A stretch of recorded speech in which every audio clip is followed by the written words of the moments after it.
The following is a production of DallasCowboys.com and the Dallas Cowboys Football Club. How about them Cowboys? Yeah! Go Cowboys! This is Media Mash, a roundtable of Cowboys insiders dropping wisdom and offering sizzling takes on the current state of your Dallas Cowboys. Now, your host, Newy Scruggs. Media Mash, let's ride.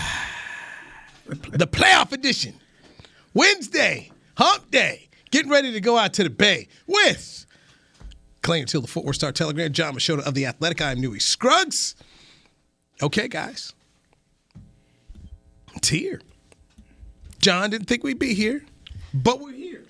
Talking about the Cowboys going Did John pick up the lose last week? Yes, I'll pick him to lose this week, too. Wow. Yes. I picked him to beat Tom Brady. I just wanted to let the record show. Yes. No boogeyman. He was no boogeyman. I've made my piece earlier in previous episodes of this show. I said that it's the best Cowboys team that I've covered. I said that it was a Super Bowl contender, and Newy talked me down on it. So my piece is known of how I feel about this team. I think it's a very talented team. But because you talked about it being talented last week. Absolutely. We talked about how talented you said one of the talented teams. We just didn't trust them. We didn't trust them. In my handy-dandy notebook, John picked Tampa Bay 23-20. Yep. So that's what John had. He didn't trust them. And he doesn't trust him this week either. So, but he wants to talk about him as a Super Bowl contender. But okay. We'll see. Okay. They needed to prove it to me. I'm talking about what's on paper. What's on paper? They have everything that's needed. All right. So let's start. Let's start with the question that I get from people who are fans, but not necessarily diehard football fans. What's up with the kicker? That's what I get a lot of. Like the news people want to know, what about the kicker? No, that's funny you talk about that because Jory and I were talking about it in the press box when it was going on. Like that's the type of thing that you're getting a text from like family members about. You know, they know that you cover the Cowboys, they know the thing, but you're getting like these texts like, "What's going on with this guy? Is he going to make the next one?" And you're just like, "Yeah, I don't know. It happens sometimes." And then you're thinking to yourself, "No, it really doesn't happen." So I don't. It is funny how that it has reached into a mainstream level. Yes. In a way that, I mean, let's be honest, with the Cowboys, it happens a lot. I mean, another one that always happens like that will be not necessarily in the game, but after people will be like, friends of mine that aren't familiar will be like, "That's so cool how they all like jump in the kettle like that." Like that's like their thing, that obviously Jerry Jones is a big thing outside of and obviously you watch those games, how often they show Jerry, especially this game, and the family all celebrating up in the. I mean, I'm not saying they don't do that with other teams, but there's like a Jerry cam at games like this, Yeah, I mean, the thing about the kicker is to me it's concerning because it's the playoffs. No, he's fallen off a cliff before. You like to say, well, we saw what he did during the regular season. And we got to trust that he can be that guy. He's one of the best kickers in the league, which is crazy this season. But he was great here before. You go back to 2018 and 2019, he was great. 80% field goal makes in 2018, club record, 62-yarder. They loved him. In 2019, he falls off a cliff. And they have to cut him in Week 14. That was after he'd already been NFC Player of the Week and Special Teams Player of the Week, in October. But he fell off a cliff. Is he falling off a cliff again? And can you trust him? And the Cowboys tried to get some insurance today after saying, we're going to go with our guy. Okay. Tristan Vizcaino signed to the practice squad. Obviously, they're going to try to stick with Brett. But if he has the yips in practice, if he doesn't get it together in practice? I think that would be easy for them to decide off of that. That's not the worst case scenario. The worst case scenario is you got to remember what John Fossil said yesterday, that practice week was all great last week. Right. Never showed any signs. Didn't show any signs in pregame warm-up. That's the thing that you worry about because what if he's great out here? What if he is great in pregame warm-ups? But then he gets back out there in that moment.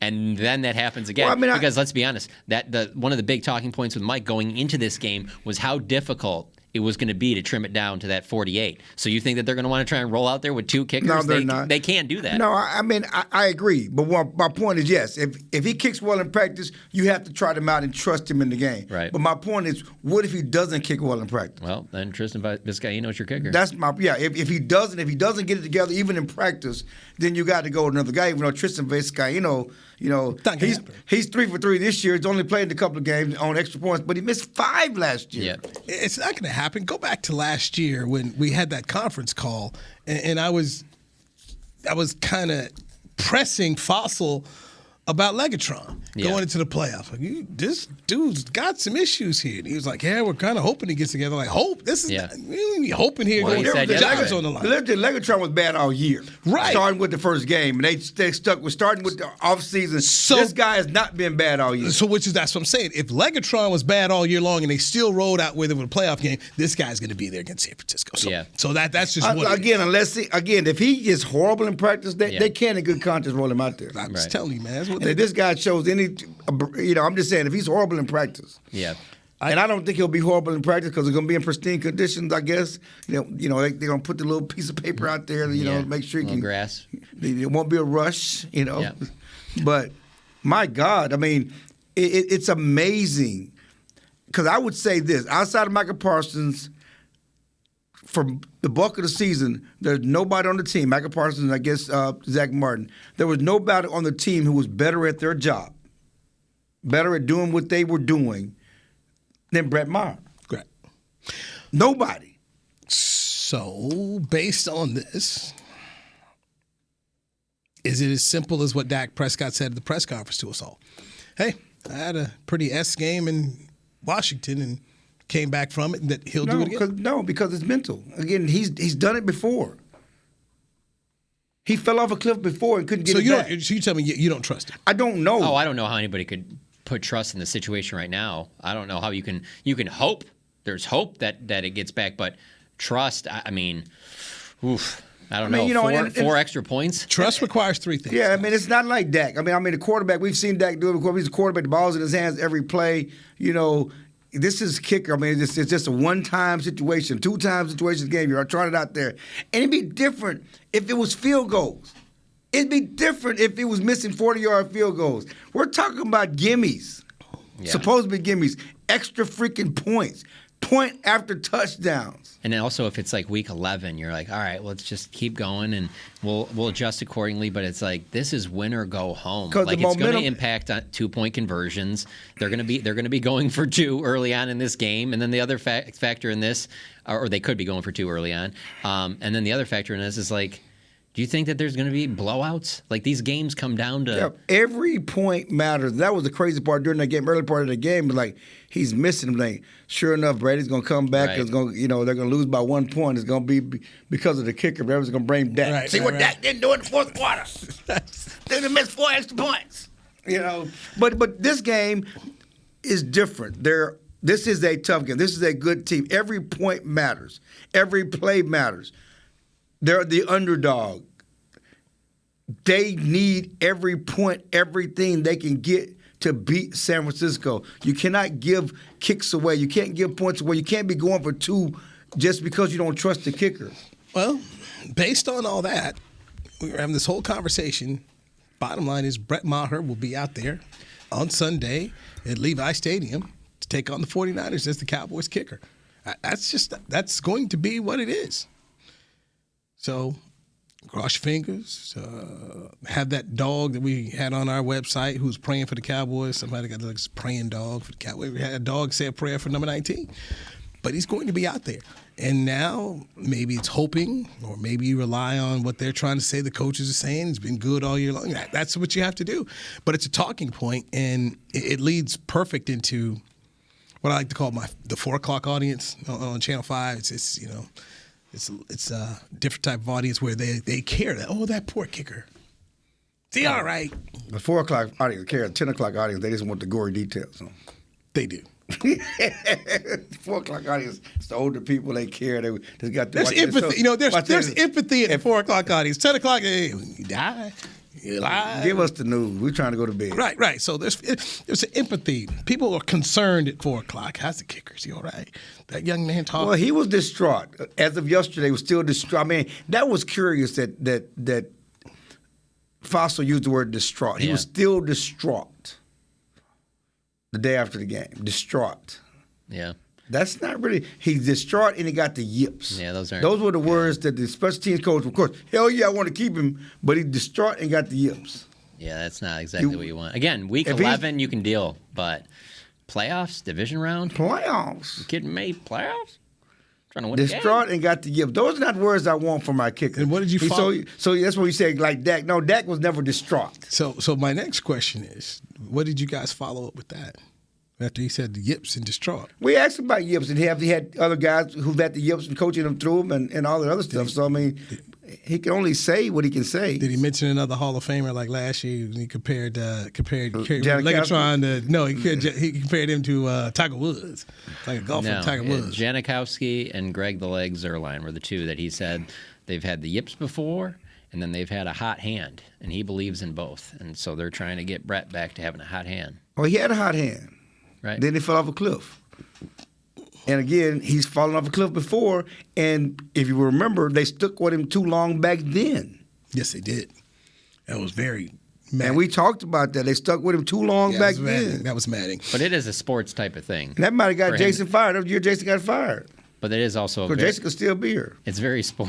It's very sports like. Surprise!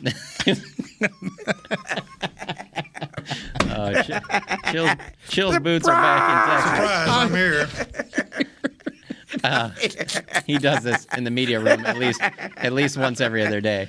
I fall for it every time. It's like cracking up. But no, it would be such a sports type thing for him to then kick the game winner in this game. Or it'd be a Cowboy-like thing for him to miss an extra point that cost him the game. Well, what was Tampa? Remember Tampa Bay 2 years ago? Legatron screwed up, left 4 points on the field. Oh, that killed him. The season over against Tampa Bay. And then the next week goes on out there to Kroenke World and kicks a field goal, ends up winning the game, and McCarthy gave the game ball. So that's what you're. Not to make any excuses, but at least in that situation you're going back inside.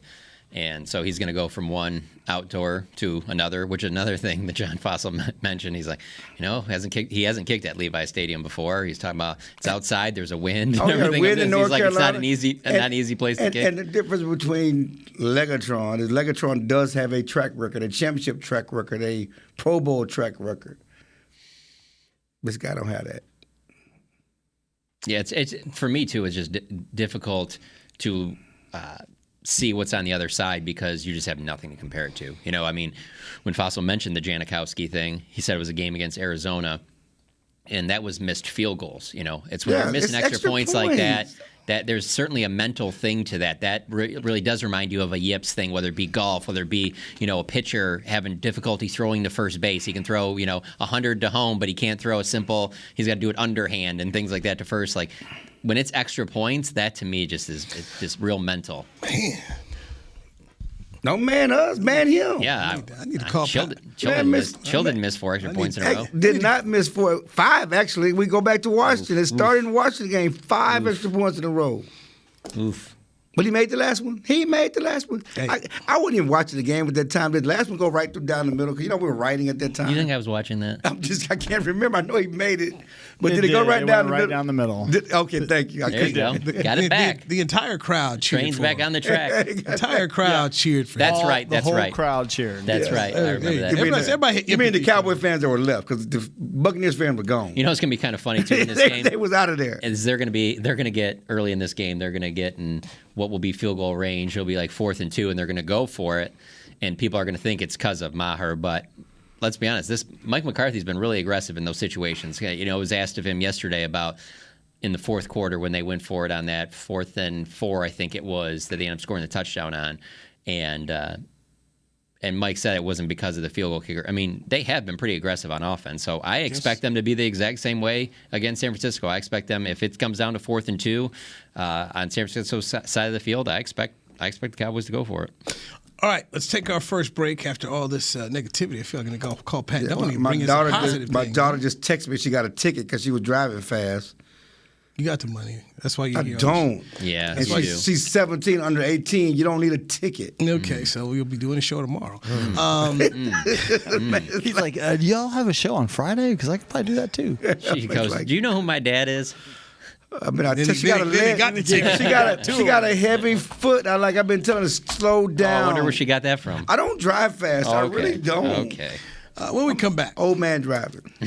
the challenge I'm for tweeting. Tyler Smith this week as The Cowboys face the man who's most likely going to win the Defensive MVP award, Nick Bosa. With Clarence Hill, the Star Telegram, Jon Machota of The Athletic. I'm Newy Scruggs. This is the Media Mash on DallasCowboys.com radio. Todd thought it would be secure to jog in the cheetah savanna. Todd believed the big cat repellent he bought online was reliable. And now, Todd is trying to be faster than this cheetah that can run 80 miles per hour. But the good news is, Todd has AT&T 5G that is fast, reliable, and secure. And he learned the best thing to do is stop running and toss her the backpack with the beef stew. AT&T 5G. Fast, reliable, secure. It's not complicated. 5G requires compatible plan and device. 5G may not be available in your area. See att.com/5G for you for details. What do you call a group of grown men and women with their faces painted silver and blue who get together every week to share a 3-hour-long ritual of jumping, singing, and toasting Miller Lite and 10-gallon hats while yelling, "How about them Cowboys?" You call it Miller Time in Dallas. Here's to the Cowboys. Here's to the original light beer. It's Miller Time. Celebrate responsibly. 2021 Miller Brewing Company, Fort Worth, Texas. When you build, you start with the foundation. And home ownership is a foundation of a stable future. The Bank of America Community Home Ownership Commitment has helped over 34,000 people lay the groundwork so far, with up to $10,000 towards your down payment or 3% of the purchase price, whichever is less. The satisfaction of owning your own place can become a reality. Visit bankofamerica.com/homeowner to learn more. What would you like the power to do? Bank of America N.A. Equal Housing Lender. Credit and collateral is subject to approval. Restrictions apply. This is not a commitment to lend. The season is finally here. For months, we've been gearing up to win. Now it's time for the team that performs on any field. United Ag and Turf. With John Deere zero turns for mowing, compact tractors for loading, mini excavators for digging, Gator utility vehicles for hauling, implements for grading, hay tools for baling. United Ag and Turf. For winning. The official Ag and Turf equipment supplier of the Dallas Cowboys. Visit UnitedAgAndTurf.com for more. Back to Media Mash.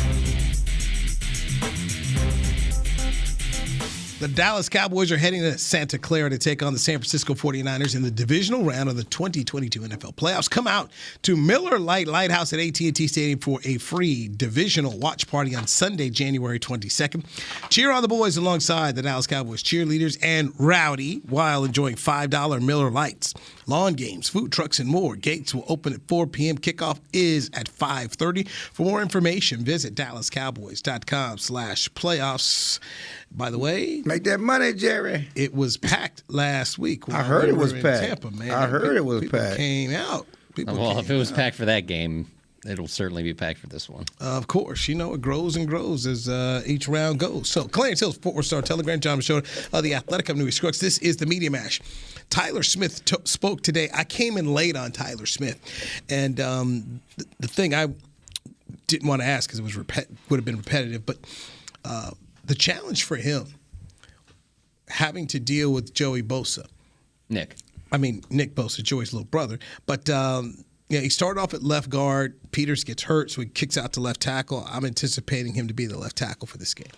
Yeah, no, I am too. It also is kind of one of those, you can kind of look at the big picture and see why Mike wanted Jason Peters, if he was going to be healthy, to be out there, have another veteran presence, and then you have Tyler on the inside, would help a lot more with this matchup. But I don't know, Tyler Smith, I thought, has played pretty well all season long, especially for a rookie. So I think he's up for that challenge. It's going to be, I mean, you can't sit here and go into this game and go, oh, well, I expect him just to take away Nick Bosa. No one's taking Nick Bosa away. So, I mean, but I don't think it's too big for Tyler. He's going to have moments where Nick Bosa is going to get through, and Dak's going to have to, make some moves and get out of the pocket and do things like that. But, I mean, that's just like going against Micah Parsons on the other side. I mean, things are going to happen. The thing that, and let's give ourselves a pat on the back that, we predicted last week that he was going to stay at guard, and we talked, I talked to him in the locker room, brought that news here to Media Mash, and what they're going to miss is Connor McGovern as the big jumbo tight end to help the running game. That's one of the reasons why you wanted Peters out there and you had Tyler inside, and the tight ends don't. You need to get that running game going. That was one of the benefits of certainly having the veteran with Jason Peters out there. But you also can use the jumbo package, which you plan to use during the preseason. You really haven't been able to use because of the injuries at the tight end. But again, Tyler Smith. We've talked about it. We've talked about it. Yes, he's under the microscope with the Bosa, but what he's been able to do all year is just cannot be understated. Going from guard to tackle to guard, back inside in the same game. He played a great game against Tampa Bay. He was physical. You hope his physical style translates against his physical defensive line. Yeah, he's going to have his moments, with Joey Bosa, but I think the Cowboys like his demeanor, his mentality, his physicality of helping be a difference that they didn't have last year when they went against San Francisco. I look at Smith, and you guys tell me if I'm crazy here, but just some of the players that, the defenses he's had to face this year. Tampa Bay in that first game, they were getting after him. And that was Shaq. They had Shaq Barrett. Yeah, and week 2, you got Cincinnati. The Giants. That's a good front. We see where they are in the playoffs here. Then Washington, the Rams, Aaron Donald. Aaron Donald got after him. That's the one that stands out to me. And that was clearly part of their game plan. They were going to move Aaron Donald over there and go after a rookie. That's the only game that stands out to me where you come away from me and you're like, man, he had a rough day in the office. But again, kind of like the Nick Bosa thing, who doesn't have a rough day? And he settled down enough for them to get the win. Right. Yeah, and then you got Philadelphia, Detroit. So he's faced some good pass rushers even in Green Bay, and so I look at that and I just say to myself, look, it's still going to be a hard day because Bosa's going to be Defensive Player of the Year, but you have gotten some tests, and that's going to be obviously it's going to be a challenge there. But boy, what a fantastic pick! Oh, great pick! People question it, and not from your traditional schools, not from Wisconsin and Michigan and Ohio State and Alabama, where you get these offensive linemen from a Florida State or wherever else. From Tulsa, a guy who's a raw project. He only played 2 years at tackle, started 1 or 2 years in high school. He wasn't a can't-miss project. And they saw something, they continued to develop him, give the coaches credit, give the Cowboys credit, but give him credit because it's not just his physicality, it's his mentality, his smarts. He's a smart guy, smart player. Yeah, I agree, but I also think he would have been Alabama guy or whoever if he stayed one more year at college. Right, but he wasn't. With the transfer but portal it was still they were all interested in him after that. All of season, that, but he didn't, and so you still have to project because you hadn't seen that in him in that top level competition week in and week out. Oh, for sure. And I think that even the front office is pleasantly surprised with how well he's played in that situation because it wasn't about just, hey, we need a guy that can step in here right now and be really good. It was, hey, we got to start looking towards the future. This offensive line is starting to age. We got to start looking towards the future. Where do you find offensive tackles? You're going to have to draft them in the first round. So it wasn't just about this year. It was about going forward. And he steps in and plays as well as he did. I think that even to a man that they might not have thought that he would have played that well. Bless you. Bless you. Sorry. So many people have looked at, as you said, hey, he went to Tulsa, he's in the American, and they just discounted the player. And then also the many quote-unquote draft nicks who are saying that's too high, that's not good value. Too many holding penalties. The technique is awful. Correct. And the Cowboys did their work. And he's a finance major. And I will tell you, as someone who has had to take finance classes recently, you gotta be smart, man. Yeah, and listen, wear you out, man. And listen, and Tulsa's a tough school. That's a very good school academically. And so to be able to major in finance and graduate in finance at Tulsa, that tells you about his smarts. But it also is his demeanor. The Cowboys, his athleticism and his demeanor. He's smart, nasty. He's a smart guy. He's book sense. He's smart. But he also is nasty. He likes to be physical with you, and that's what you like. And a lot of things you hear about him are very similar from the organization that they've been saying for the last 2 years about Terrence Steele, the showing up early, doing things because of, hey, I seen Jason Peters doing this type of thing, going in the cold tub and all that early on. Like, I need to do that early in the day. Following around, Zach Martin, doing things that these other veterans that are around him have been doing that made them so successful, and being one of those first guy and last guy to leave that constantly wants to, take his game to another level. So, he's blown me away this year in terms of just what my expectations were for him. But I don't think he's come close to reaching his ceiling. And raised the right way. I mean, mom's an educator in Fort Worth School District, and has the right demeanor. That's we talked about last week. Mom didn't even go to Tampa Bay. You take care of your business. I got things I'm doing. And, I'm not trying to be a celebrity parent, so to speak. And again, just knowing the family and talking to the family before the draft, during the draft, after the draft, how he's handled everything. I can't say enough about Tyler Smith. He is, and unfortunately, he's not going to win an offensive rookie of the year award because people don't look at offensive linemen in that fashion. But I keep going back to the fact 2 weeks before the season started, he had to go from exclusively playing left guard as a rookie, kicking out to left tackle. That is so hard. The hardest position on the offensive line with no experience coming from Tulsa. To do what he has done, and now you're talking about a kid that's getting ready to play in a divisional playoff game and having to go up against Nick Bosa. I can't tell people how big this is and how much of a win this is for Will McClay and the Cowboys front office, because this just doesn't happen.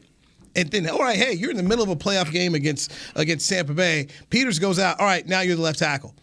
And they did not miss a beat. And we saw all the comebacks this weekend in the Super Wild Card. There was no comeback. They kept it going. They were able to keep rolling.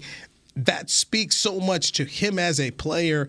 Joe Philbin, got to give them credit. It's an underrated story. And it's like, because we're talking football. Some people, that's too deep in the woods, but it matters. Because if he wasn't any good and he was getting beat like a drum, then we'd all be talking about it here. So they're able to go out there and play. I just wanted to make sure we spent some time to give Tyler Smith, give him his credit. No, he should. When you talk about Rookie of the Year ballots, he's not going to win it.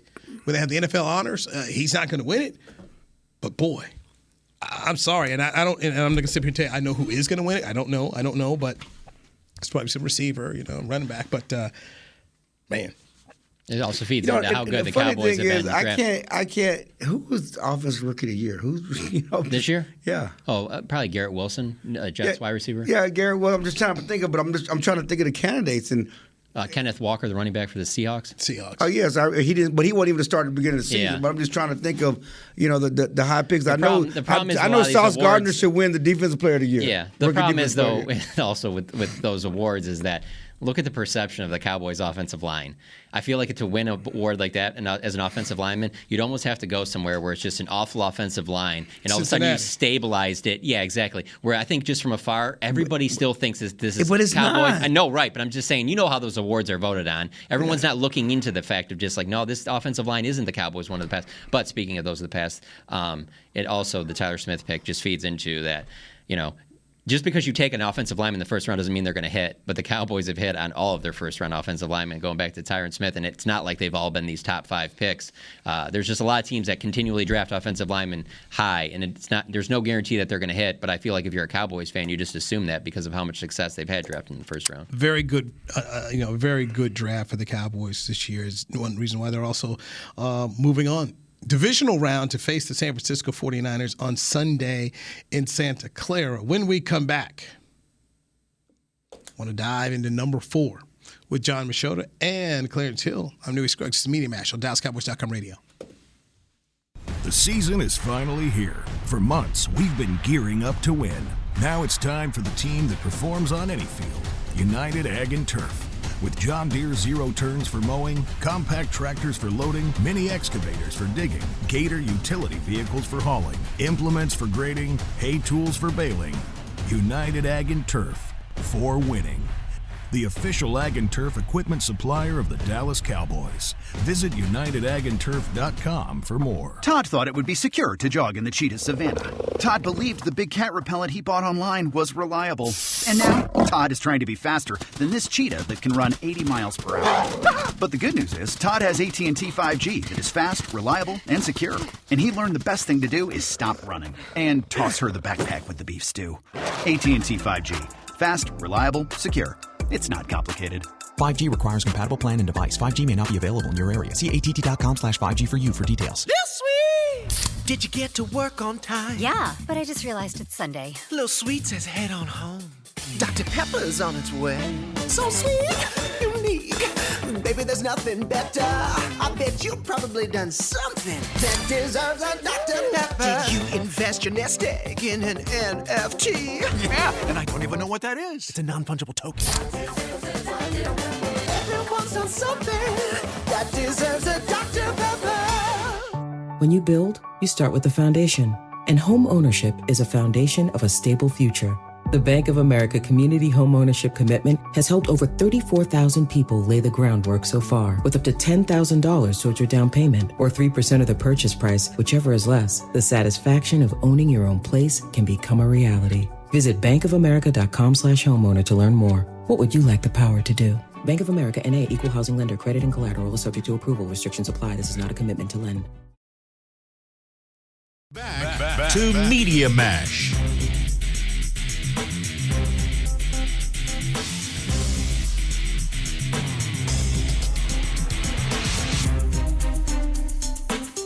Media Mash, brought to you by nobody. It is Jon Machota of The Athletic, Clarence Hill, the Fort Worth Star-Telegram. I am Newy Scruggs. All right, Dak Prescott, let's get into that. And because Dak played so well, we've waited over 30 minutes to get into number 4. 5 touchdowns in this game. And Dak was dogged mercilessly after the Washington game. Deservedly so. Came out and answered the bell, tied Tony Romo for 2 wins, playoff career wins. I thought Todd Archer would tweet that, but he didn't. Wow. Shots fired. He's not even here to defend himself. I mean, he was. That's his guy. You guys all have your guy. He was the ring bearer. You guys all have He your was the ring bearer. I have no guy. It's caddy. It's caddy. He was caddy. You're talking about me. No. So I'm talking about you. what do we have to say about Rain Dakota Prescott as he gets ready to go to face the 49ers? Stunning that you could have that bad of a game against Washington. And let's not act like right out the gate it looked like he completely turned it. The way that first couple of series went, you're like, this is going to be a little bit of uphill battle here. And then he was able to really – the play I keep going back to is that 2nd and 5 on the 3rd series where he threw to Gallup near the Cowboys sideline. And it wasn't a great pass. It was high. Gallup went up, climbed the ladder, pulled it in. They get the first down. And it just seemed like everything. It was their first down. It just seemed like everything clicked after that. You could just see the confidence growing in Dak. And I just every part of his game, when he was running the ball, even every little thing, like the fake on the handoff to Zeke when he ran the boot over to the left side for the touchdown. Like you couldn't run that anybody. It just like he was completely in the zone, and it just fascinating to see that off of just how off he was against Washington and just how locked in he was in this game. That I know it might sound like hyperbole, but like I really feel in a way that I watched him play his worst game and possibly his best game in a week. It's just crazy. It's not hyperbole. Those are facts. That was his worst game. There are reasons for that, but that was his worst game. And I don't know if they were all locked in. I don't know if he was trying to press too much. I think they had, whatever against Washington. It was it was from the drop punt to the muff punt to the drop pass, the first TY, drop pass. Things were just off kilter for the entire football team, and Dak was the epitome of that against Washington. It was his worst game in completion percentage. I think his 2nd worst game in quarterback rating, and certainly the pick 6, another interception, all that stuff. You add all that together, it was his worst game, and fast forward a week later, he does have his best game, finest moment, best game, especially in the situation he was in and everything, the pressure that was on him, going against Tom Brady, all of the stuff, playoff game. There's no question it was his finest hour as a Cowboys quarterback. He needed it. And as we look forward, Dak Prescott is the reason the Cowboys should be Super Bowl contenders. Dak Prescott, when Steven talked about it, Dak Prescott is a franchise quarterback that can uplift us. He's the guy that can uplift us. He's the guy that can be a difference maker for us. Look at the other quarterbacks in the NFC. You got a rookie in San Francisco. You got Jones in New York. Danny Dimes. And Jalen Hurts has had a great year, but he's never been here before. And I've said it, talk to somebody else. Dak's ceiling is above all their ceilings. When they're all playing well, Dak's ceiling is greater than their ceilings. Where you going with this, man? Keep going. I'm just saying that, it's not like there's no Aaron Rodgers. Dak is the difference maker for the Cowboys. And if we talk about 49, what they got, well, you look at these playoffs and all these quarterbacks who've never won, never played on this level. Dak has the most playoff experience left. He's been there before. He got the most, whatever on the wall. Dak should be a difference for the Cowboys. They should be happy to lean on Dak compared to what the other guys got. Pick up from that. I will say this. Like, I agree with you on all of that, especially with those NFC quarterbacks. It's tough for me to – and clearly, that game's going on. There was not a doubt in my mind the way everything was rolling. I'm writing about Dak Prescott. That's all I'm writing about is Dak Prescott for this game. But it's hard to just say that he would be there because what Micah Parsons is doing and the way he starts. No, I'm just talking about from a quarterback standpoint. I'm talking about from a quarterback. We talk about quarterback. I'm talking about when I think of them having a chance to win it all, it's not just because it's the combination of those two on opposite sides of the ball is what makes me think that it's possible. I agree, but what I'm saying is like the Eagles have a great defense. Okay, yeah, they don't have anybody on defense as that one player. I know, but they have a collection of great. The 49ers do. They have They have a number of defensive players. Right. Okay, and as great as Micah Parsons is, he's going to need help. Yeah. I'm just saying that when we talk about quarterbacks and the inexperience of quarterbacks, it's always been he couldn't get over Tom Brady, he couldn't get over Aaron Rodgers. There's not guy left in the playoffs. Dak is the most experienced quarterback. In the NFC. For sure. And he's the best quarterback. His ceiling is above all their ceilings. Right. No, I agree with all of that. When you start to look at just your AFC, it's Mahomes, it's Josh Allen, it's Joe Burrow, it's Trevor Lawrence. Then you look over at the NFC, you've got Prescott, you've got Hurts, who's never won a playoff game. You got Daniel Jones, who just won his first playoff game. And then you've got Brock Purdy, who is a rookie. Who's a rookie. No, really, you could have had, and if anybody's listening and thinks that's, they're on their third quarterback, Dak's got a higher ceiling than all of their quarterbacks. Yes. So from that standpoint, we talk about a quarterback league, and if he takes this performance, it does it again, almost in a way of Joe Burrow last year. Okay, Joe Burrow did it once against the Raiders in a game that was very close. Yeah. Then ends up doing it again at Tennessee. It does it one more time in Kansas City, where guys can get on rolls and actually start to make the name for themselves. I remember with Troy actually doing it in that Super Bowl 27 run, because the year before that, Berline had won the game against Chicago, and then he started against Detroit, and they got drilled, and Troy came in late. But it was when Troy was unhappy about that. Yeah, as he should have been. And so that was when he got going and rolled from there. And I like the attitude. Like I go back to you talk about the fake on the touchdown, and I know a lot of quarterbacks. He could have thrown that ball to Schultz. He could have easily thrown that ball to Schultz. Schultz was wide open. Sometimes they like those stats. Yeah. He easily had 5 touchdown passes.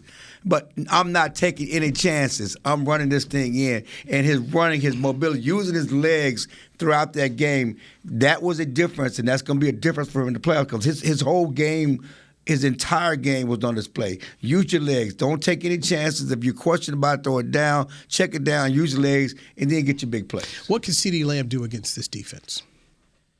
I mean, I feel like CeeDee's played his best ball during the second half of this season. I think him and Dak are on they've taken their game to a different level. Like, you've really started to see them, obviously CeeDee came into the season as their number one. I think he's solidified that in this back half of the season.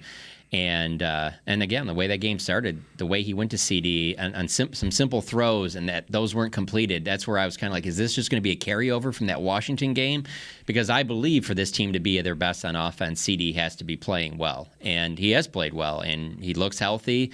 And I felt it was good, even though any of us could have probably made that touchdown pass to him just because of the blown coverage. Like, I thought it was good to get him in the end zone too. Don't say that. Don't say that, Jimmy Garoppolo. No, I've seen. And going back to that 4th and 1. I just meant more on the blown coverage. You were talking about the 4th and 1 earlier. Now, I just think that's let's give Kellen more credit as well. Yeah. Because everybody said, well, they went for it because they didn't trust the kicker. No, they went for it because they were trying to kill the snake.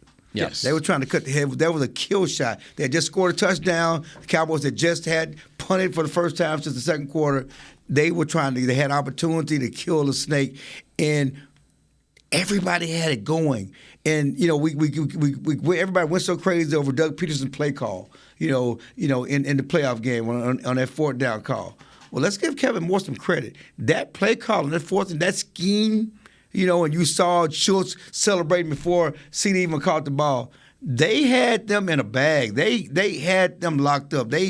Everything was going. That's the one big difference that everybody should know. It doesn't take a genius to look at the game plan against Washington and how vanilla that was. Yes, that's what I'm saying. And then the stuff, like, they weren't going to sit there and roll out at Washington and be like, let's do the McGovern package and show everybody in the league that we were doing. The little things like that. Yeah, so that's part of the thing with Dak and the whole thing. They did not bring, they say they played to win, but they didn't bring the game plan. And you look, even on how they played defense, Nation Wright was a big part of the game plan against Washington, right? He wasn't even active, okay? So they were tinkering things on defense. They were tinkering with things on offense, trying to see what we're going to use. again, Neville Gallimore plays. Noah Brown was not a big part of the passing game against Tampa.